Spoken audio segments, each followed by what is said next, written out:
Hello. Thank you very much for taking your time to hanging out here in our Imagine Yoga Academy YouTube channel.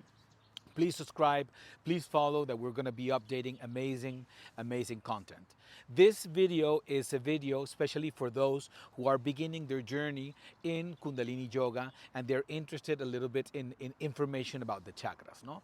Do you want to work on forgiveness perhaps, or you feel that you have troubles sharing your truth, or let's say you're lacking focus, or at the same time you're excessively empathic, or you have issues with limits, or you want to develop your compassion, or it could be that you want to work on your fire, on your capacity to do, or you want to work on your self-esteem. Well, all of those issues are what the chakras address. Allow me to explain. The chakras, of course, we have all heard about the chakras. We all more or less have an idea of what they are. But I think that one thing that we miss very often is that the chakras are simply a journey. It's a journey that the teachers, the masters of yoga, have left us for us to work on. It's a journey towards the best of ourselves. Because remember that yoga is the tool, yoga is not the goal. The goal of this practice and of this method is self knowledge.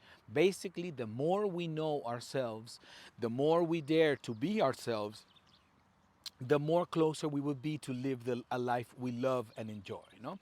So this video is for you to have to summarize what would be the yoga path through the chakras, and then I will do specific videos regarding each chakra. No, also one very interesting thing about the chakras and the emotions and the psychology around them is that the yoga teachers have tied physical practices, all the asanas and the things we do in yoga, to specific emotions or psychological elements that we want to work on ourselves. So we are tying there then the practices, physical practices, to things that would be more complicated to work on, just sitting and trying to think, how are we going to develop forgiveness, or how are we going to be more compassionate, and all of this. No, so that's the brilliance of the practice. They have united these two elements, the physicality and the psychology, in one thing that is yoga. No.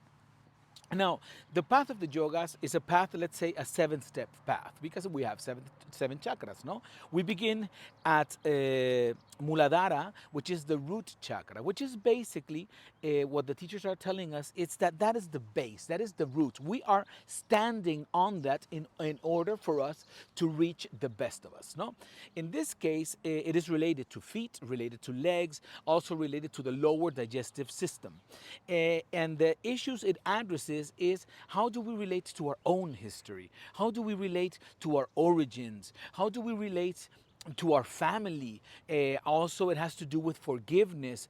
Do we forgive, or we don't forgive, or do we have to forgive things from our family or from our past or from ourselves? So it is working on these issues, no? So it's very interesting when you think about it that they're telling us, well, this is stage number 1. We have to accept who we are, where we come from, accept our story, accept our parents, accept our family, in order for us to continue. Now, the second stage, or the second chakra, would be Swadhisthana, which is the place where emotions dwell.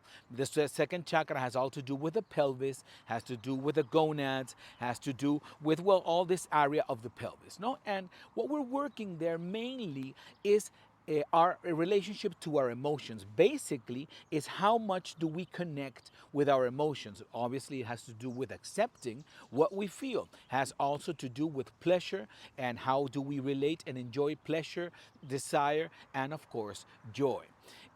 So what they're telling us is that now we begin, it's related to the element water, reminding us that, for example, emotions come in very different states. It has to do also with polarity, because we can be, let's say, excited and sad at the same time, because, well, emotions are as they are, they move, they flow, and all of that, no? Now we go and we pass to the third chakra, that is Manipura, has all to do with a diaphragm, has also to do related to our liver, also related to our stomach, and kind of like this area, no? It's our core, no? And what it's telling us here is that we have to work on our self-esteem. In this path we call life, we have to take a moment to our self-appreciation, our self-worth. Also, it's related to discipline, because we have to do in order to actually live. Live is a path that, let's say metaphorically, if we we think about walking, we have to actually do the steps of walking.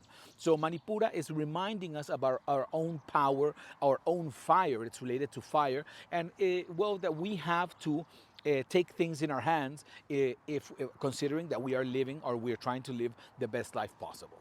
Now, following Manipura comes Anahata, which is the heart chakra, and it has all to do with compassion and limits related to our lungs, related to our thymus gland. Then comes Vishuddha, that has to do with our truth, basically our voice. Our voice, it is one of the clearest manifestations of who we are. The questions the yoga teacher would put on the table is, what would you, what would you want to do with your voice if it is not expressing your truth? Why would you have a voice to do anything else? Why would you want a voice to express lies or express criticism or complaint? They're telling us that our voice is meant to share our truth. That at the end of the day, if we dig deep, deep, deep, at the end of the day, the truth of everyone is connection, love, and all of this. No, related, Vishuddha is related to the neck, related to thyroids, and we will see in further videos what we can do to balance that area of our bodies and those issues. No, so Vishuddha related to truth. Then comes Ashna, that has to do with clarity and determination, focus. Basically, that once we connect with our truth and we begin understanding who we are, well, we would need to have the clarity of where are we going. And last, but definitely not least, is Sahasrara, that is the seventh chakra, that has to do with our connection with everything and everyone and the planet itself. So this is the journey of the chakras. If you're beginning your path of yoga, I completely invite you to take a moment to revise and keep on following this series of videos we're going to be doing, because it's very, very interesting. The way Kundalini Yoga works on these is very powerful, because we're going to be working not only in the physical part, but we will be working on the emotional and psychological part, that at the end of the day is what ignites our transformation. Thank you very much. I am Pedro Misle, the lead philosophy teacher of Imagine Academy. Follow us, subscribe. We're going to be adding more videos of this type, where we're going to be sharing short videos with yoga knowledge, and the next video we're going to share is going to be about first chakra. Thank you very much.